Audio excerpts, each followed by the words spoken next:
They have a point. Are hospitals the most vulnerable? Well, when I was in the industry, my goal was, I wanted to compete for patients, and I knew to compete for patients, my prices had to be right. I had to have the best quality and the best patient satisfaction, and I think everybody ought to go compete.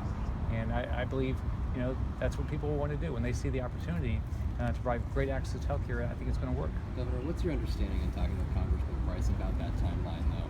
Based on your conversations, is this going to be a replacement that is going to be put forward this spring, or is this something 3 years from now? We didn't talk about time frame. My goal was to do it as quickly as possible.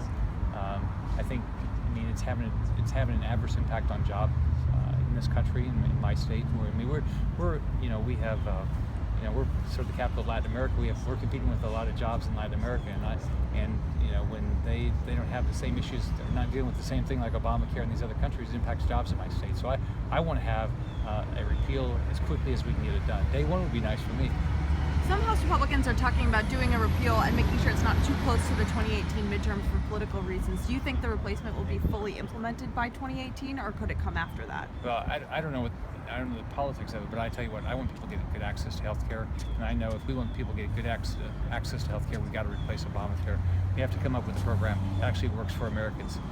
With regard to Medicaid, it's got to be something, each state's a little bit different, and we've got to rely on the fact that competition generally improves price, reduces price, improves quality, improves access, and that's what I'm going to rely on. But will it go into effect before 2018? You have to talk to others about that. And you said the high deductibles are essentially not really providing much insurance. Are you suggesting that really people are not covered any more so than they were beforehand when they didn't have it? Well, what I do know what works is, what works in the private sector is you give people dollars and let them spend them the way they want.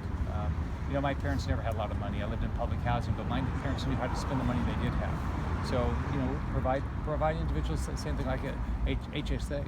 Let them start choosing their own, how they're going to spend their money, save money. So it'd be their money. If you do that, people spend money better in healthcare. Will you Lamar? Did you ask for anything specific for Florida in terms of flexibility? What I talked about is the fact I wanted as much flexibility as we could have. It's no different than when I was in business. You tell me what the goals are, but give me the opportunity to go reach those goals the way I believe we ought to do it.